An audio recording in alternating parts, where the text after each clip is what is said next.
tubaniza ku Salt FM era tubaniza ku Salt Television, tubaniza ku Salt Media App emitala wa mayanja. Mwebale abatuuliriza ababeera ku YouTube ya Salt, ababeera ku Facebook ya Salt, mwebale ate abasigala nga mukyakubaganya ebirowoozo ku programu eno emisingi mwebale abansindikira ku message abanzizaamu kumaanyi mu nsonga eno neeri ate ne mumpa n'amagezi nga nti kano okeerabidde kano nakeera kabeeramu kale mbadde nga nakino ogenda kyogerako so mbeebaza mu ngeri yonna mwebale tukolera wamu era ekintu tukitambuliza wamu ate nga tuteeka okubaako bye tukyusa ku lwa Katonda n'ensi yaffe. Mbaaniriza misingi mbakulisa yonna gye mutambulidde yessaala yange nti buli atambula otuuke mirembe ate okomyewo mirembe. By'obeera ogenza okunoonya obifune, ayina by'okola buli ky'ossaako emikono kiraba omukisa. Transport munene nnyo wa ssente nnyingi teyeetaaga kubanga otambudde ate n'oddiraawo. Nolwekyo atali mulokole naawe omulokole Salt Media nsobola okugamba nti eri reliable mu kusaba naawe okulabika nti obeera bulungi. Era n'obulamu tubusabira n'essekusaba. Tubusabira ogende ng'oli mulamu ate okomewo ng'oli mulamu. Newankubadde nga wo bulipooti obulala naye omulabe tagenda mulundi gumu naye agenda. Ebizibu tebivaawo abruptly naye bivaawo.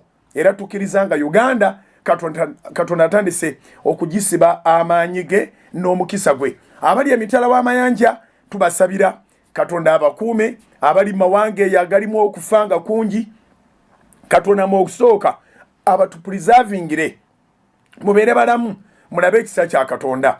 Era tukkiriza nga essaala zituuka. Mwebala abatuddiriza message ne muga nti amusumba tusaba ffenna abamu musaba ne off naddala Sundays ng'ezo zensiba nga nyimidde mu studio night prayer wa mu olusi lwa misana so ne musaba off n'ogamba kana akaseera kankawe eri Katonda. Kimu kye mbasaba bino byonna nga biwedde omuliro ogw'obadde oyina mu Katonda amaanyi g'obadde weewaayo mu kusaba ogasigaze newankubadde ng'obudde tebujja kubeeranga nga bwebubadde nti bungi naye fiisangawo obudde obeere mu maaso ga Mukama. Mwenna mujjukira nga tutandika lockdown nga tutandika karantini kafyu biki nti twasoma Abasessalonike ekisooka essula 5 nga tuva ku lwa 17 olugamba nti musabenga obutayosa temuzikizanga mwoyo ennyiriri eziryawo zonna zizzaamu amaanyi.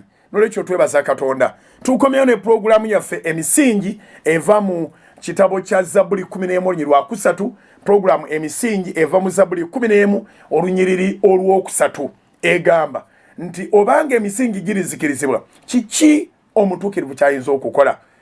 Psalms 11 verse 3 if the foundations are destroyed what can the righteous do.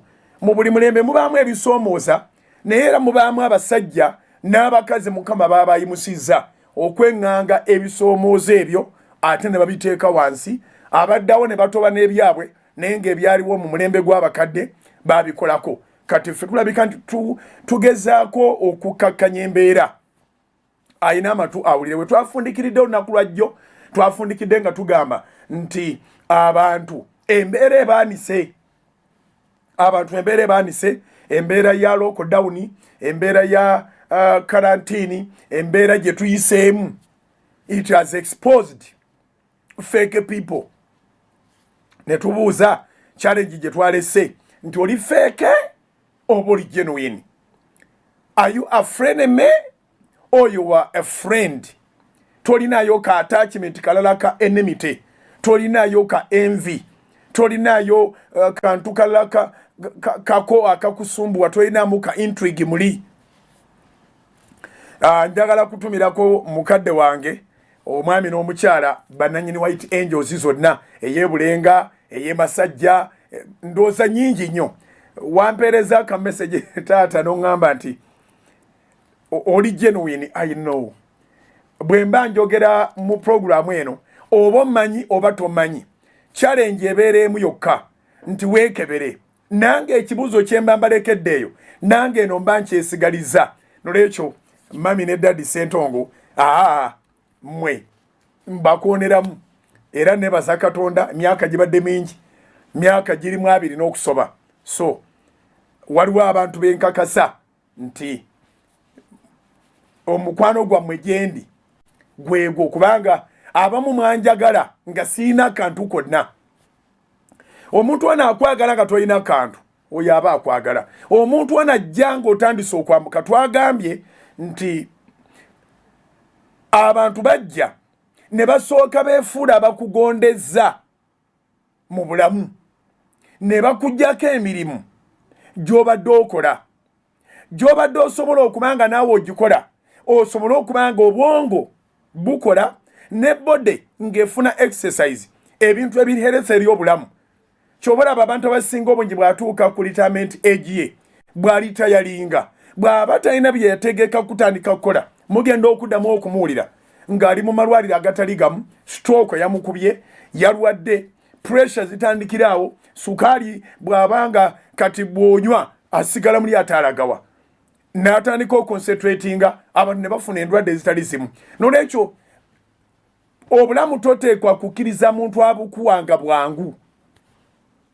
Tokkiriza muntu akusitulira by'oteekwa kusitula ng'amaanyi agabisitula okyagalina. Tokkiriza muntu akutambulira lugendo ng'olugendo olwo obadde okyalina amaanyi agalutambula. Tekuba kugenda kukola ku kiri kyokka, naye kuba kuwa body activities. Amagulu go ne gaba nga gatambula, joints nga zitambula. Kyova olaba nti abadelegatinze ennyo ne babanga n'ebyabwe babidelegatinze. Ate abamu balina emirimu bambi ng'emirimu gyabwe tegibaganya kutambula, babeera mu offices nga batudde. Bwe bava mu offices ezo bakimanyi nti okutuula for so long tekiri healthy. Kyebava bagenda mu gym ne bagenda ku treadmill, abalala baziine waka n'omusanga nga agezaako, abamu bakeera ku makya n'adduka omuyitako naye nga bw'avaawo agenda kussaamu essuuti ye agende mu office agenda akole. Gwe bw'oba okyalina omukisa ogukuba nti by'okola osobola okubyekolera, bikole. Is part of exercise, is healthy. Kiyamba gwe. Abagagga bangi bakeera kudduka kubanga bw'anaavaawo ate wagenda ajja kgenda atuule. Nzijjukira edda nga nkyali mwana muto nga bansindika okulunda, naye kambasese kino sina gwe nali nkinyumizaako abeere mukwano gwange atya lwensoose okukyogera. Naye bwe nagendanga mu kulunda neegombanga omulimu gumu mu nsi, mbuuza ndi guli wa pasita, neegombanga omulimu ogw'okutunga ku kyalaani. Omanyi waliwo abantu abatamanyi Luganda benjagala njigirize.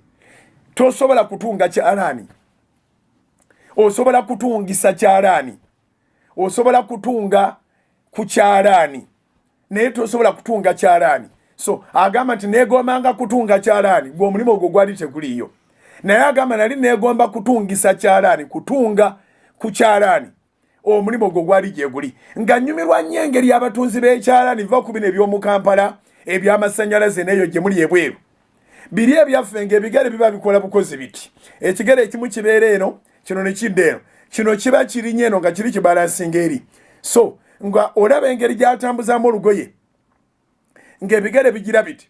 So ng'olaba nti nga omwana omuto weegomba entuula y'ow'ekyalaani nti akeera ku makya kutuula, gw'olabanga abakubonyaabonya okukeeza ku kulima ne bakukeeza n'ovaayo n'ogenda ku luzzi olubimbi lwo, abamu ng'okeera kulukola n'olyoka ogenda ku ssomero, abamu nga tukola byonna, naye ng'ebiseera ebisinga obungi ebyange byali byakulunda. N'ogaa kale ngende ngobagane n'ente, oluusi nga n'omuddo guli wala, naye eventually nafuna passion ng'omuddo ne beguba guli mayiro 15.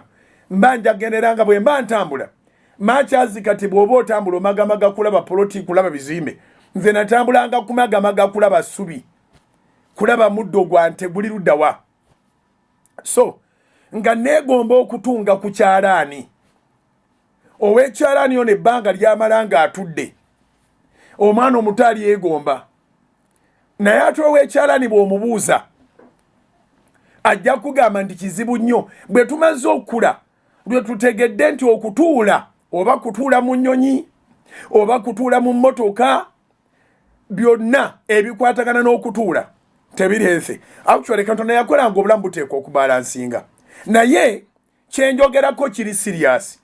Frenemy ayinza okutemako emirimu n'amala n'akutemako mikwano gyo atenga kyangu nnyo okutemako mikwano gyo ng'amaze okutemako emirimu kubanga olabanga ali useful mu bulamu ebiringa ebibadde bikumenya ebikukalubiriza byonna abikozeeko kati bw'akugamba nti gundi mute yayogedde bw'ati ne bw'ati yakoze bw'ati ne bw'ati owulira nga kikwanguyira okwagala okumuta kubanga olabanga takugasa ng'ono bw'akugasa naye mu bulamu tetwetaaga bakozi bokka twetaaga n'abantu twetaaga company we need company nyinza okuba nga sikola oli mirimo gyakukolera naye ate nyina engeri nange gye nkugasaamu kati ng'abasinga obungi ondaba ku Soroti TV ompulira ku Soroti FM ondaba ku Soroti Media App abamuli mutuuze webweru tosuubira nakudda kuno naye ate nyina essaawa nnamba gye nkutwalako n'owulira nga nkugasiza naye nga sikusitulidde ekidomola ky'amazzi sikugololedde engoye sikwoleza ngoye sikubye engato zo ddagala naye n'olabanga nyina engeri gye nkugasizaamu so abantu bano company is also very important newankubadde ng'onaasobola okuba nga ye akukolera ku mirimu so ffe abasumba twalumbibwa nnyo mu ngeri eyo nti abantu abaatandika okutukolera ku mirimu abantu abagenda nga batunafuya mpola mpola ne bayibuli ne bakulemesa okugisitula buli kamu konna n'obanga tonakoosobola kukola abamu bakutuusa n'okugamba nti muzeeyo okooye ffe tujja kusaba ne weebaka bo basabe oba n'otuula bo basabe abalala basobola okunafuya paka kugwa nti enyiri kompyuta zajja gwate oli ku byakikadde nja kunoonyeza enyo obadde oyagala kunyiririza ki oba za butuukirivu oba zaaki ne baga tujja zikunoonyeza era ne bazikunoonyeza mu butuufu ne bazikuleetera ku lupapula nga zisimbye layini nga tozimalaawo n'obikulako katono to verify n'olaba nga enyiriza ezo so ne bagenda nga bakunafuya mpola mpola ne bakusaasira mu kukusaasira okwo n'ofiirwa obulamu bukendeera naye ate n'abantu be bakutumamu okuweereza nabo bakudduka kubanga abantu tebagenda kubeera wantu we batasobola kwakiseesinga mukama waabwe we batasobola kwakiseesinga mukulembeze we batasobola kwakiseesinga musumba waabwe n'olwekyo ogenda okulaba nga tebakuggyeko mirimo gyokka wabula nga bakugobyeko n'abantu abamu ne baleeta n'ebiteeso n'obanga professional ne bagana naye abantu bano engeri gye bakumenya beetaaga ne basasulayo ku kantu ne baleetayo ku mata ne baleetayo ku kantu naawe bw'ova wano oyitire mu katale olagire nti musalaawo kubanga basibye naawe obakolera ne bakujja ku kukolera katonda gwa eyakuyita gwe bakkiriza n'otandika okulowooza nti bali b'okolera era n'osalawo be baba bakuwanga empeera so counseling ogenda okufuuka eza ssente zatandikira ku bafrenemies bafrenemies ne bapampalinga ne basuusuuta ne bayimusa abasumba bakyala b'abasumba abasumba abayambako ne babalaga nti bakitalo mu kubalaga nti bakitalo ne babalaga nti services bwe baba bazikola bandizikoze ate fee okukakanaga nawe oli ku consultation fee ate ekyamwe ne kyonooneka nnyo ng'abasumba bafrenemies nga babayingiridde babanga mikwano gyera owulira nga bakuwewulidde amagezi gabaleese kubanga galina nekyegateeka ku akawunti owulira nga si malungi kugoba ate bakugamba nedda muzeeyi tekigwanidde bantu kubajjako ssente okubawa counseling n'okubasabira kubanga jjukira nti Matayo 18 aga nti twaweebwa buwa naffe tuwe buwi kati oyo olabanga omusiru era bakugamba nti twakugamba nti oyo akulyamu olukwe twakugamba nti oyo akola bwati so frenemies bwe baba bakuzinzeeko oyinza okumaliriza nga abantu bonna abakugasa bavudde mu bulamu obwo aboogera ebigambo ebituufu nga bavudde mu bulamu obwo aboogera ebigambo ebinoonya ebyabwe nga be bayingiddewo okukakana ng'olina counseling ey'ab'omutwalo ey'ab'emitwalo 2 ey'ab'emitwalo 5 ng'ofunyemu ne VVIP nga waliwo boteekwa okulaba boteekwa okunywa nabo okumala eddakiika eziwera abo bo nga babeerawo oba ba mitwalo 10 oba 15 ne baba nga bakudivertinga okuva ku mulimo gwo. Actually, a frenemy's mission is to put you down. Chiwandike. A frenemy's mission is to put you down. A frenemy's mission is to frustrate your calling. A frenemy's mission is to make sure that in the long run you fail. Takusula lunaku lumu naye amagezi gakuwa gaba gakukusuula singa ogenda ogakwata mpola abasumba mawanga gye tutali nakuno bakyatandika ababeetooloola abo frenemies tebasuubira nakubeera basumba naye balina amagezi ge baleeta okukakana nga services taata balinayo neza sente ebweru eyo waliyo servicing okugiyingira $10 $15 nga bakutegeeza nti ebigambo by'oyogera byagala kutundibwa so ng'omwana wa Katonda bwe yali ayogera ebigambo tebyali byakutunda abooluganda tebyali byakutunda. N'olwaleero oyinza okuba nga bayibuli ogulangule nange ngulangule naye bw'ogattagatta ebigambo ebiri mu bayibuli tewaliyo sente z'obeera obiguze tebiriyo okuwonyesebwa okutereeza obulamu obutuukirivu emirimu egiba gikoleddwamu tosobola kugikwetenga na sente. Nolwekyo ababuulizi abamu bamaliriza nga okugenda mu services zaabwe kwa kusasulira era kyekyo ekyali kizene kuno ng'okutegeka enkuŋŋaana ezigenda mu bisaawe okuyingira kwa sente ago tegaali magezi g'aba vision bearers tegaali magezi g'aba appropriators not at all. Nze nkubulira amazima byatandika wendi byatandika ndi mulokola at least naye oli ajja n'akyala oluvannyuma lw'olukuŋŋaana leero kati ate no category bwali nagambye nti abamu b'okuwa amagezi nga tebalibeera na basumba naye no category yo omuntu akyala nga musumba munno n'akyala nga olukuŋŋaana luliseeko ennaku 4 oba 5 nga bamuwa opportunity okuweereza mu njiri ya Mukama waffe n'akugamba nalabye abantu n'akungiriza nadda n'emukati n'aga nti olukuŋŋaana olwo engeri gye luli nti lubeera lumu mu mwaka nga n'okutegeka lwetaaga sente nnyingi. Tulabe abantu babadde emitwalo 4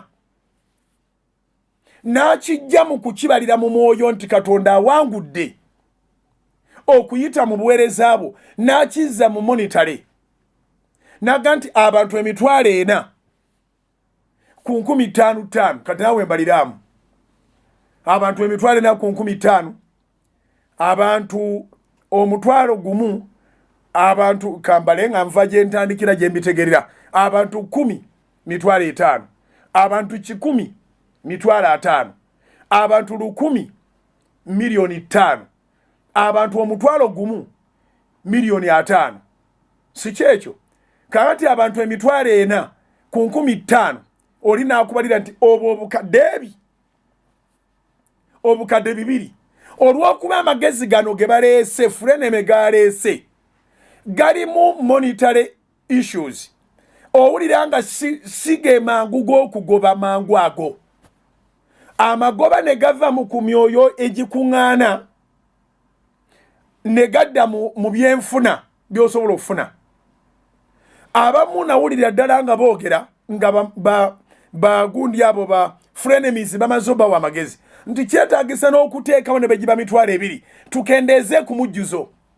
You can imagine amalala agenkanidde awo waliwo akuŋŋaanya abantu ne bagaana kifo ne basasula kitono nnyo abantu tebajja kati abantu gwe Mukama abakuwadde bajja. Laba bw'oweebwa amagezi nti mwetaaga okuteekawo ekintu nga kinaagobako abamu kubanga baba najja n'ekisaba bayinza n'okukimenya and so forth and so on. Tewaliwo ttaka mu bbanga basobola kuyimirira. Ffe twalabanga abantu bajja mu Namboole, abantu nga tebajjaawo, ne tusalawo tuteekenga screens ne sound wabweru nga tebeetaaga na ntebe, era tukulaga video zaffe n'obalaba nga abali ebweru bangi nga abali munda, ate nga munda wonna wali occupied. Naye olinaga ne wamma kyetaagisa kati okutandika okusengejja n'okusosola abantu ba Katonda. Frene maleeta amagezi n'obaako b'oyita kaceere. Frene maleeta amagezi n'obaako b'owa middle status. Frene maleeta amagezi n'obaako b'owa gold platinum manyanga biki. Okukakana nga ne kaadi z'ogaba zaawukana. Abatera okwagala ogaba kaadi tebagaba uniform. Mu bantu bayinamu abantu naye nga gwagaba magezi ga mubi. Freneme yakugamba nti ono ye member parliament muweye engeri endala kubanga oyo agenda nakuwayo kinene ate ne mukiraba oluvannyuma nti muswadde nnyo mugabye kaadi nga zanjawulo mu lukuŋŋaana lwe lumu bw'olowooza okuleeta ne bataleeta kubanga ate bw'olowooza okuleeta bategerera ku levo ya waggulu okusinga oba kale ku levo yo akimanya nti eno kaadi gy'omuwadde yakumubba bw'aba akuyambye asobola okwatendinga. On the other hand asobola ddala obutajja nga ne kaadi wagikubisa ssente nnyingi. So nga bwe tuddayo mu Bayibuli tulabe enjiri ya Mukama waffe. Enjiri ya Mukama waffe tiyali ya kaadi era tebangako ya kaadi kubanga anoonya abantu bonna, yajja kunoonya bonna. In fact bw'agamba nti mu Luka 19:10 nti yajja okunoonya n'okulokola ekyo ekyabula.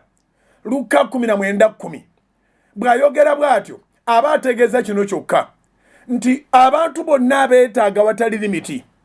Ate bw'ayogera mu Mateyo 9:13 bw'agamba nti sajjirira abatuukirivu naye abalina ebibi olw'okwenenya. Aba ategeeza nti tewaliwo limiti, abalina ebibi bonna baleke bajje. Naye Freneme ajja mu system n'agikyusa.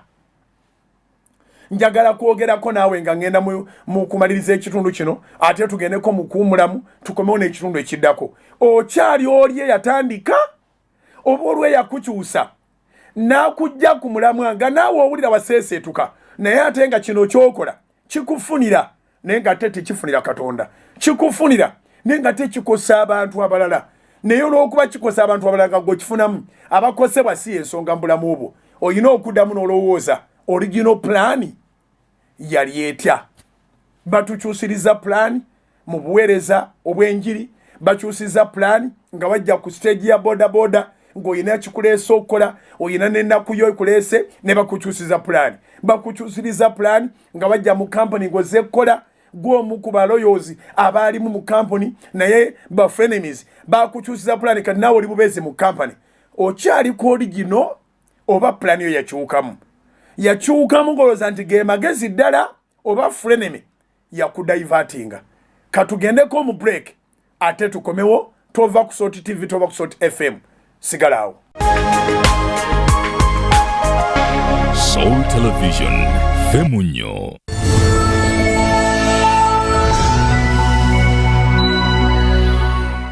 Abooluganda Mukama ffe yeebazibwe, erinnya lya Mukama ffe lyebazibwe era lyebazibwe nnyo nnyini. Twagamba nti okusinziira Mukama byatukoledde ne waatuyisizza ate ne waakyatuyisa, oba oli mulokole oba toli mulokole ogwanidde okwebaza Katonda. So tugamba nti Mukama yeebazibwe nga tuli balokole abalokolebwa Mukama ffe Yesu. Era ne tugamba nti Mukama yeebazibwe kubanga ye Katonda babalina omubiri bonna. Nolwekyo mbeebalizaako Mukama. Yeebala abakuumye, yeebala abalabiridde, yeebala abalwaniridde, yeebale atuteeredde emmere ku mmeeza okuva lwe twayingira mu kusoomoozebwa okwali kuteetegekeddwa, naye ye n'alaga nti bulijjo amanyi ebinaabaawo kubanga ye Katonda amanyi enkomerero ate ku ntandikwa yaayo. Olwaleero nno nzize mu maaso gammwe ng'ensonga ezindeese tumaze kuzikkaanyaako. tutudde mu kuteesa kwaffe ng'abasumba ba House of Prime Ministries International ate n'abakadde b'ekkanisa ne tubaako ensonga enkulu ezibadde zitutomera ze tuteesezaako nti mmwe mwennyini gye muli eyabasinga obungi mubadde mukuba amasimu nga mwagala okumanya nga mumaze okuddamu okukola ate nga church zirabika nti zo tezinaba kubeera active. Mukole mutya ku bimu byammwe by'ekkumi, mukole mutya ku biweebwayo, mukole mutya ku bweyamo bwammwe, mukole mutya ku buwagizi bwammwe abaagala Salt Media. Twebaza Katonda sife ayi Mukama naye erinnya ly'Omukama lye bali kulumizibwa nti okuva embeera eno lwe yatandika tutambudde emyezi gyonna nga tetusabanga kintu kyonna naye ng'ate service tugiwayo mu bujjufu bwayo. Twagamba nti obanga mukozesa akatono ke mulina naffe katulwane katugume katwenyweze tukozesa akatono ke tulina newankubadde nga bye tukola tebyatusobozesa ate kukendeeza bisale. Bw'oba osasula license za radio, bw'oba osasula license za TV, amafuta, intaneti, ate byo tebikusalirako nti kubanga embeera weeri. Naye tulwanya okulwana okulungi okw'okukkiriza. Tubeebaza olw'okutusabira, tubeebaza olw'okutwegayiririra, tubeebaza olw'okubeera mu maaso ga Mukama ku lw'obuweereza buno.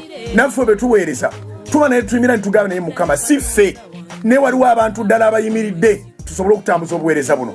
Kale abaweereddwa omukisa ku Salt FM zonna 6, abaweereddwa omukisa ku Salt Television okuva ku free to air paka ku DSTV, abaweereddwa omukisa nga musinziira emitala w'amanja ku Salt Media app, ababeera ku YouTube ya Salt ne Salt Facebook.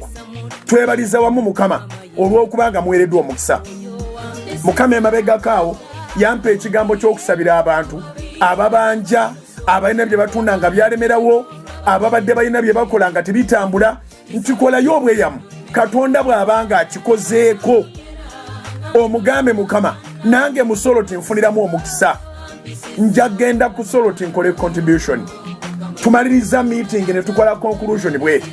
Tuzze nga tugamba nti bw'obanga ozzeemu okukola, obanga ne wali bonna we twali nga tetusaba kantu konna, ng'olinayo engeri gye wali oyawulamu ekimu ky'ekkumi kyo, obanga olina engeri yonna gy'obadde blessed wakati mu buweereza bwa House of Prime Ministries International bwekutuusizaako ku Salt Media, ng'onoonya engeri gy'osobola okikolamu, mujjukira nga ne akawunti yennyini eya Pentagon ebirango byonna twabijjako bujja ku Salt FM, Salt TV, ku Salt Media konna twabijjako ne tugamba nedda abantu bano gye bali n'abaana baabwe ne famire zaabwe twaliyo kantu konna. Obanga oyina engeri gy'otandisa okuyingizaamu, atanaba kuyingiza tukusabira Katonda emirimu gyo gisumulwe era n'okuyingiza kubeerewo. Naye Mukama bw'abanga gwakukubidde ekkubo nga olina kye watunda owakola obweyamo, oyinza n'okuba nga toli member wa House of Prayer naye ng'ate oyagala obuweereza buno bugende mu maaso. Bw'okuba tooki bw'oti olaba nga tuweereza Katonda n'obwesigwa mu maaso go ne mu maaso ge, ng'oyagala kukola contribution. Tuvuddeyo n'abakadde b'ekkanisa n'abasoma ne tugamba nti akawunti namba tuzibawe, si masimu, akawunti namba nga tugenda bajjukiza akawunti eya Pentagon, kubanga eya Pentagon osobola okuweererezaako ng'osinzira ku simu yo. Centenary Bank erina engeri gye yakolamu sisitimu yaayo nti bw'oba olina akawunti mu Centenary Bank osinzira ku simu yo n'owakisesinga akawunti yo, osobola okuweereza ssente ku akawunti yonna gy'oba oyagadde. Ate era balina ne points ezo ze bayita Centenary Agents ziri mu ggwanga lyonna. Mu kifo ky'okukozesa essimu nti otuweereze, kozesa Centenary Bank, ssente ozitwale we tusobola okuba n'embalirira entuufu. Okay? Akawunti yaffe abamu mugyerabidde. Mu Centenary Bank akawunti eri namba 31 0 3 6 00 6 njiddamu namba 31 0 3 6 00 6 eri mu mannya ga House of Prayer Ministries International eri mu Centenary Bank. Wonna w'osinziira ku branch ya Centenary Bank oba ku agent obanga gw'osobola okukolera ku simu yo, teekayo sente ezo ze weeyama ku mutima gwo, teekayo sente ezo ezizimba obwakabaka bwa Katonda, ojja kuba okoze bulungi. Naye ate ku baagala okuwaayo ekimu ky'ekkumi, abaagala okuwaayo sapooti, abaagala okuwaayo ebiweebwayo byammwe mu kaseera kano ng'olaba Katonda akukwatiddeko ate ng'olaba tojja kusobola kuzitereka, ndowooza nti ke kaseera tubawa akawunti gye musobola okuzitwala. Tulina akawunti 2 mu Abasa Bank. Abasa Bank mugimanyi ye yali Barclays Bank. Tulinayo eya $, tulinayo neya Uganda shillings. Waliwo mukama bagenda okuweera ddala omukisa mu $. Akawunti zino zonna nga bwe ziba muziwandiike. Bwe ziba za $, oziteeke ku ya $. Bwe ziba za Uganda, oziteeke ku ya Uganda. Akawunti eya Uganda shillings mu Abasa Bank eri mu mannya ga House of Prayer Ministries International. Eri akawunti namba 6 00 2 9 7 6 8 0 M. Kanjogere ne mu Luzungu.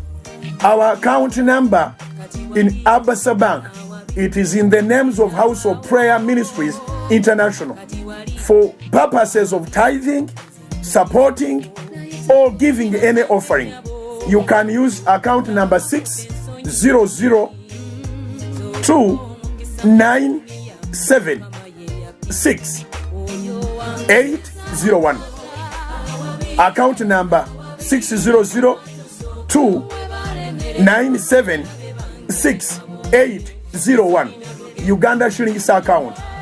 Again, we have a $, account in Abasa Bank. Our $, account is in the names of House of Prayer Ministries International.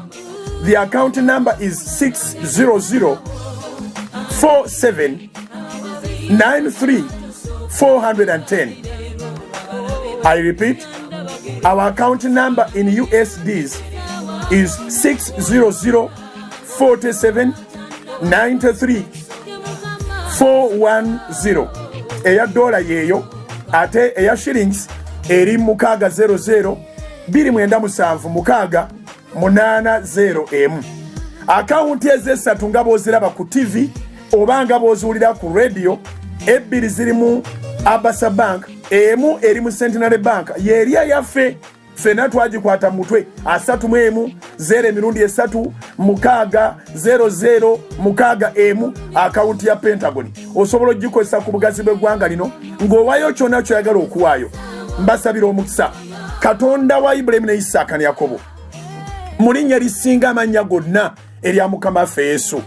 Tusaba abantu bano bonna abagamba obuweereza bwa Salt Media butukoze bulungi, abagamba obuweereza bwa House of Prayer butukoze bulungi, abagamba tubadde tunoonya engeri gye tusobola okuwaayo tithes and offerings and the support for the ministry. Mukama tusaba obatuweera omukisa ku bugazi bw'ensi eno. Tugusaba nga bakyakirowoozaako obulowooza, tugusaba nga basimbudde okukiteeka mu nkola, tugusaba nga bakitadde mu nkola. Omukisa ogulondoola gubalondoole mu linnya erisinga amannya gonna erya Mukama waffe Yesu. Mukama batuweera omukisa. Mwebale okututegeera, mwebale okutwagala, mwebale okusinga byonna okwagala Katonda, okusaba obutayosa, obutazikiza muliro. Sigala ku Salt Media. Mukama abampeera omukisa. Alozias bugingo ge gange ku lwa bannange bonna. God bless you.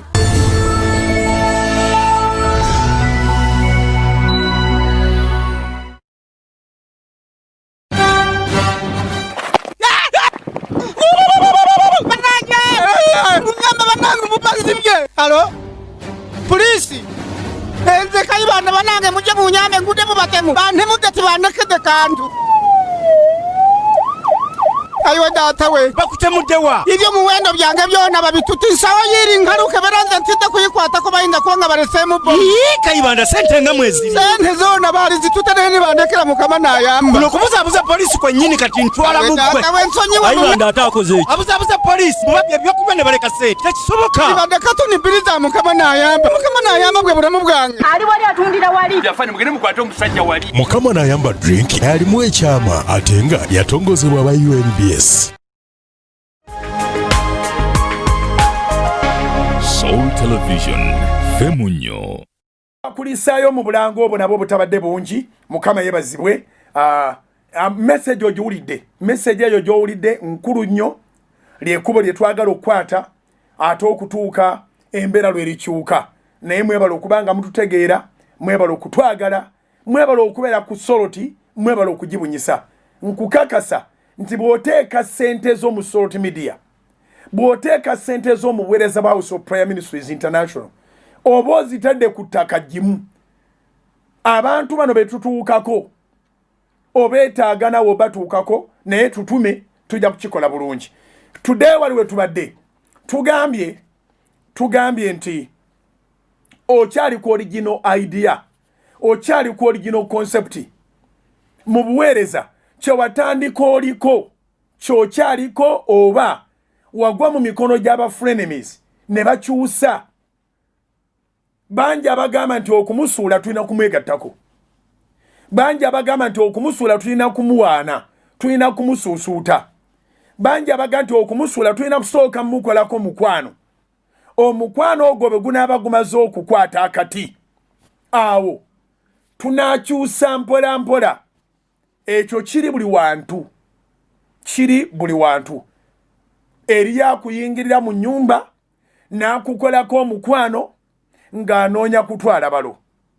Eri akuyingirira mu nnyumba n'akukolako omukwano ng'ayagala kufuna mukyala wo.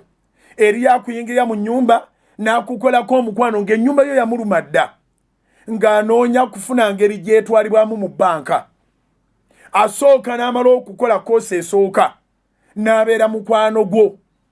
A frenemy is a person who combines the characteristics of a friend and an enemy. But the part that we always see, the visible part, is always the part of a friend. An enemy within is not easy to detect. But when we discuss, bwetwogera mu foundation, mu misingi gino, osobola okumanya n'ogamba naye ono amagezi gatandise okumpa n'emisingi gye nawulidde kati ndowooza kalaazi z'entuufu zitandise okuvaayo. Okitegere kye ŋŋamba. So ogenda okulaba nga ideas nabadde nkyababulira nti enkuŋŋaana ezo zaagenda zoononeka bwononesi. Olinaga nti approximately abantu babadde emitwalo 4. N'akubaliramu ng'emitwalo 4 ku 55,000 zokka bwe bukadde 200,000. Ate obukadde 200 ate n'akugamba nti ate ffe ng'abasumba era okimanyi abantu bajja kujja n'ekiweebwayo, abantu bajja kujja n'ekirabo, abantu bajja kujja n'ensigo, abantu bajja kujja n'ekimu eky'ekkumi. N'olekerera omulamwa abasinga obungi otandika omulamwa ng'oyagala Katonda weebwe ekitiibwa, oyagala abantu bawone, oyagala abantu balokoke, obwakabaka bwa Katonda bweyongere ne bw'ova mu nsi ng'ekyo kyekikoleddwa ogenda oli musanyufu. Ekivaamu frenemy nga pasita muno obanga si pasita n'atandika okuwa ebibalo, bw'ogenda okubalamu nga ddala ndowooza weetaaga okutwala enkola ye era n'afuuka mukwano gwo. N'akulaga n'okulaga nti ebintu ebyo bibanga biwedde ogenda n'owummulako, obeera okoze nnyo. Naye ng'ekituufu kiri nti ennaku zifaanagana n'ezinne waazo. Toyina byamaanyi by'oba okoze nnyo kubanga oba tokoze wekka. Naga nti akati ekyo bwe kiggwa nze nja kuyambako, nja kusaliza tiketi ogende omuleke Dubai. Awo osobola ogendako mu Australia, osobola ogendako e Germany, oyinza ogendako egino omulamu. Yaleeta amagezi agakujja ku mulamwa. Abantu Katonda be yeetaaga ne bagobebwa. Okay? Kati ate naye ku mulimo n'akugobako. Ogenda bwe lukummulamu oluvannyuma lw'olukuŋŋaana. Obeera mu lukuŋŋaana nga n'ennyonyi ekulinze. Oluluvaamu bw'epaki oba olaba nti abasumba abasinga obungi bw'ava mu lukuŋŋaana temuddamu kumulabawo okumala ennaku. Bw'amala okubankinga ssente ezo n'akola atya ng'abula agenda awumulemu abadde akola nnyo emikolo gye badde gimuwuba. Si kye kigambo kye mutera okukozesa, emikolo gimpuuba. So abantu abamu 31st ebeera ebawuuba. so mu kaseera ako abadduukako emyezi ng'esatu oba ena era stiru ng'akyali ku magezi ga frenemy ng'abantu bajja abantu bamuwa ssente agenza okuwumulamu era atutte n'obutambi abulaga abazungu ng'agamba tubonaabona bonyibonyi tewaliiwo musumba avaayo nannyonnyola amagoba agasobola okuba nga gavudde mu lukuŋŋaana n'atajja kwogera deficit bonna be nalinda bye basinga obungi abaagala ssente bw'avaayo ajja kubabulira ssente ze mubangibwa amabanja ge mwaguddemu kati n'ejja agenza okuwumula naye agenda n'obutambi yeyongera okuŋŋaanya ssente naye initially soogera ebyo nga tuli mu kwanika buziina initially obuweereza bwonna nga butandika si bwe buto bwe butandika omuntu atandika ng'ali ku mulamwa omuntu atandika ng'alina ekigendererwa ndowooza mbasumba kanveeyo omuntu ayingira kampani n'aleeta application ye n'abeera shortlisted n'ayingira interview n'akkirizibwa n'aweebwa admission n'ayingira mu kampani nga ddala ne bye mwawulira bye yali ayogerako okukola okugatta ku kampani nga byali bya mulamwa n'atuuka omwo n'agwa ku bafrenemy abantu balina enjogera ne mu makyaki ebaamu asha bw'abanga yakajja bazze kuweereza katonda kati mu muliro ogwo gw'aba alina n'aweereza oli omukebezi n'atuuza oli n'atereeza oli n'alabanga amagamaga n'ekibulayo ekipapula kiri n'akijjawo abaawola ne baga nti ajja kukka nziramu abaawola ne bagamba nti ajja kukka twafuna akaseera akalungi akatuula tuyige era mukama n'atuwa omukisa okubamanyisa biki bye tulina ku Soroti kati njagala kukubuuza muganda wange mwannyinaze omwana wange nange ate namwe abazaala wawola ojja kukka wakkadda rather nga bwe baali baga nti ojja kukka oba okyali waliwo batandikira nziramu wakka nga bwe baali bakugamba nti ojja kukka omuliro ogwo gw'olimu akasigiri ako koolina kajja kuzikira akasigiri kazikira oba okyali waliwo watandikira did you manage to keep the fire burning or it was quenched whenever the fire of anything gets quenched it means one thing that you have started to fail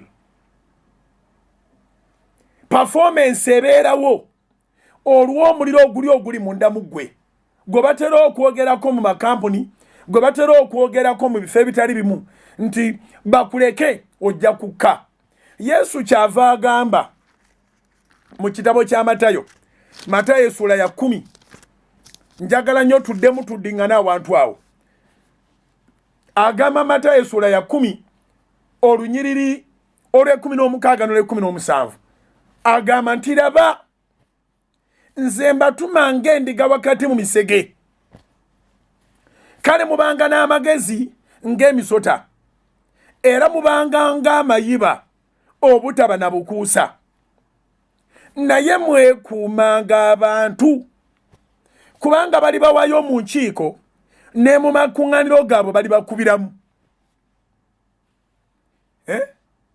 ako kenjagala okusinga tumaakinge naye mwekuumanga abantu buli woosanga abantu yongeramuuko obwegendereza abantu bangi nga bagenda ku stage nga boda wagibala dda engeri gy'onoogivugamu engeri gy'onoowanga omugagga akasente ke engeri gy'onoosevinga akasenteko otandika ng'olina ne pulaani dirwa oligula boda eyiyo ekyo kiri kuba taxi kiri kuba boda kiri kubakozesebwa mu ngeri zonna oba ne pulaani bafrenemies ne bakudivatinga ne bakukyusiza pulaani yo abantu abalabikanga emikwano twakakitegeera nti babadde balabe kabadde katulangako ebisoobuka sente abantu bonna be bayita ba hand to mouth wangi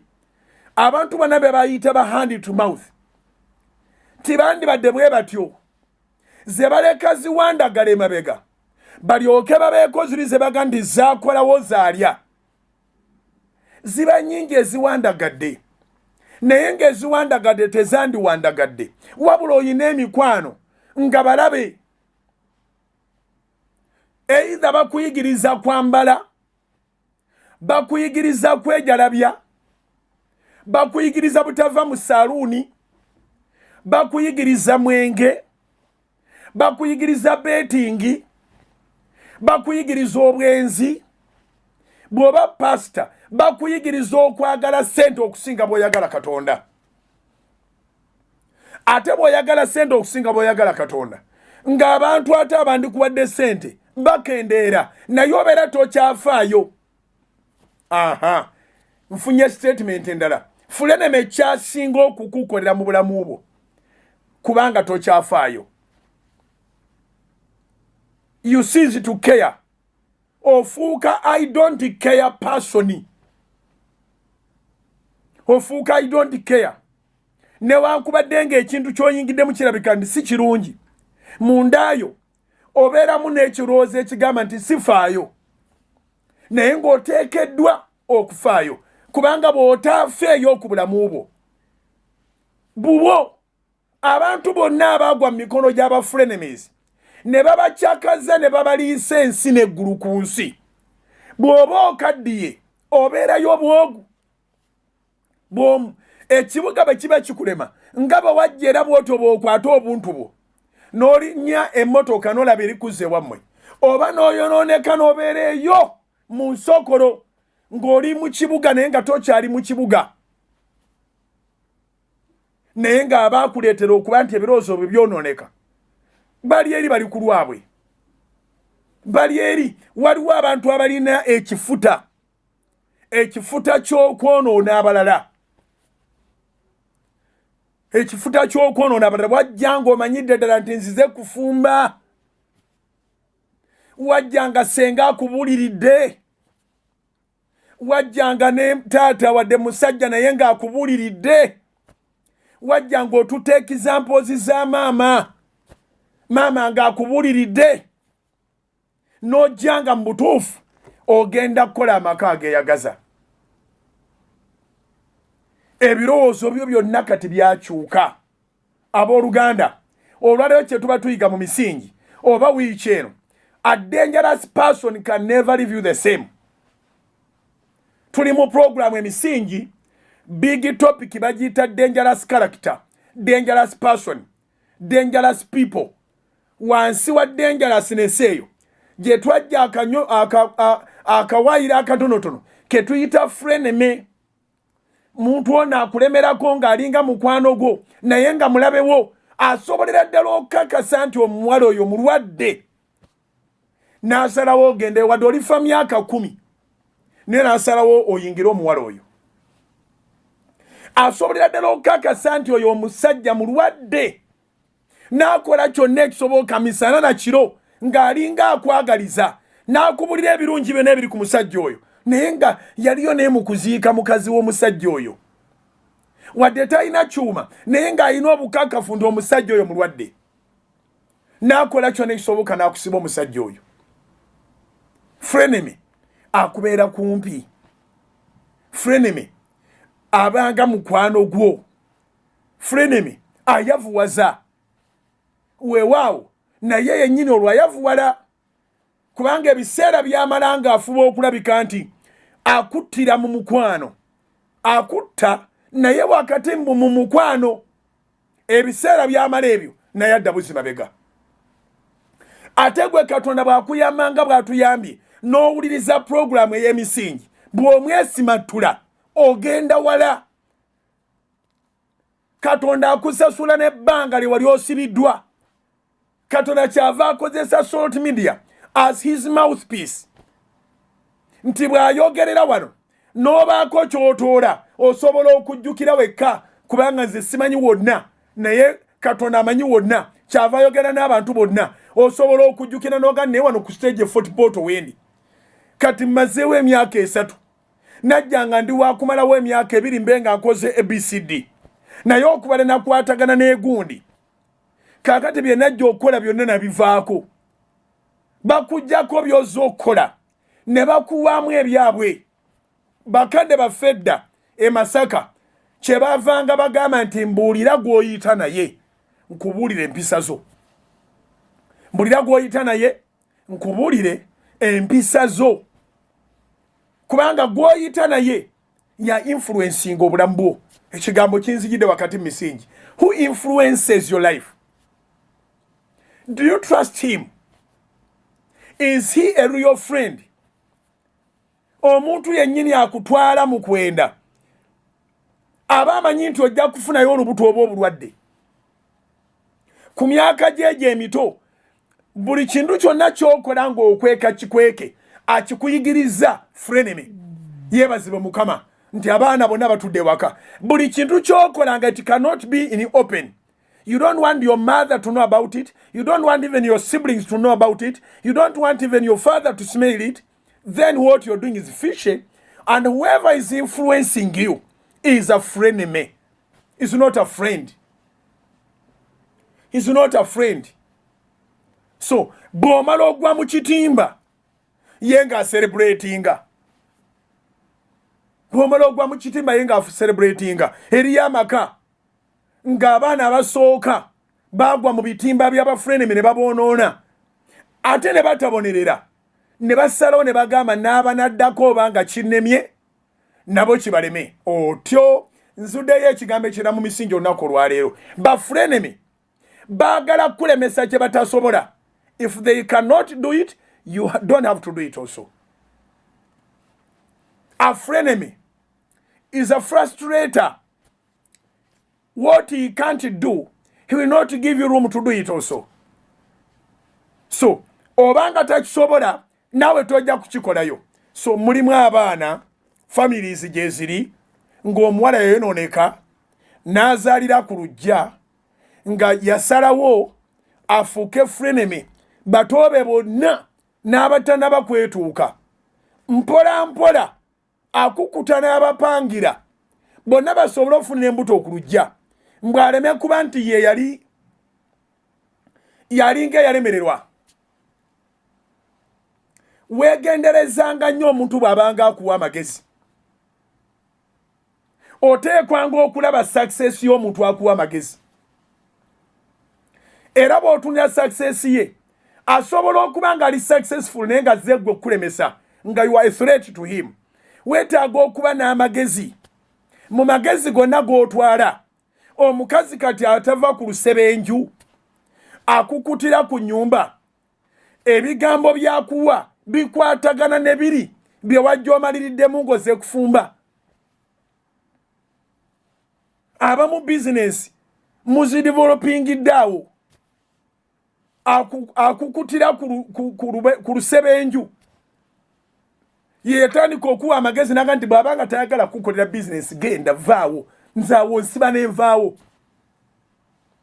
Bw'abanga tayagala kuwa business kati okimanyi nti aliye yazigabira abakazi bonna mu kkubo gy'ayita. Who influences your life? Ani akupika? Ani afuga? Ani avuga? I'm trying to look for the word influence. Munyambe mumpereze message abayina esimu yange nkya n'atandikirawo. Njagala okumpereza message nga ovunudde ekigambo influence. Who influences your life? Nchinoonyeze ne kimbula. Nyina ebigambo nga musanvu ne mpulira tebikwatagana.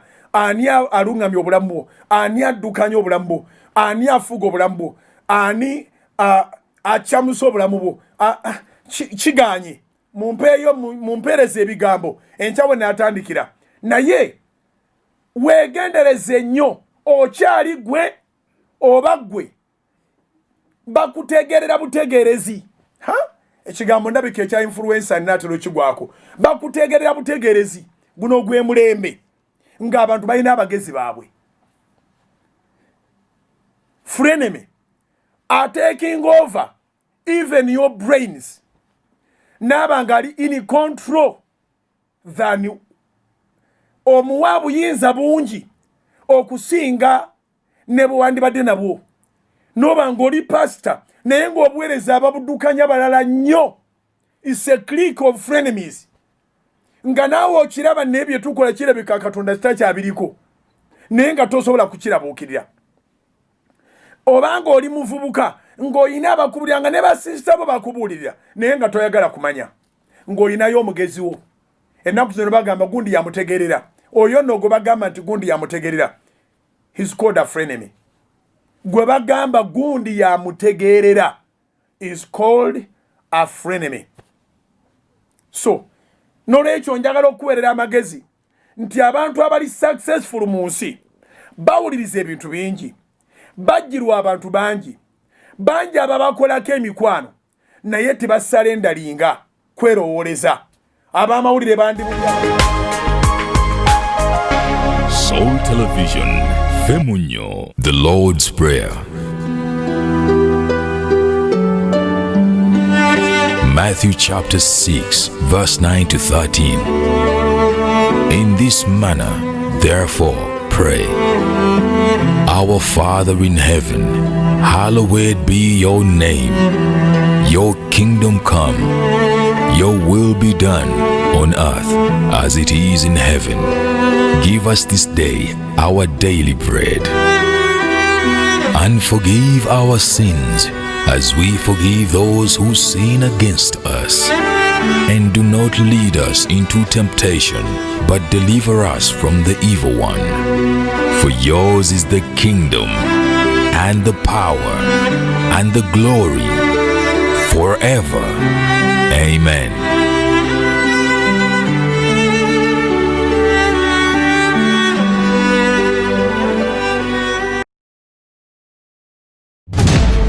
Aboluganda Mukama yebazibwe. Amanya agange enze omusumba Alozias Bugingo okuva mu House of Prime Ministries International ate era n'okuva ku Salt Media wano mu Kampala naye nga ate tuweereza empeereza esaasaanira eggwanga lyonna. Neebaza Katonda olw'ekisa kyatuwadde okutuwanirira n'okutugabirira n'okutulwanirira mu kaseera kano aka coronavirus. Mbeebaza mwenna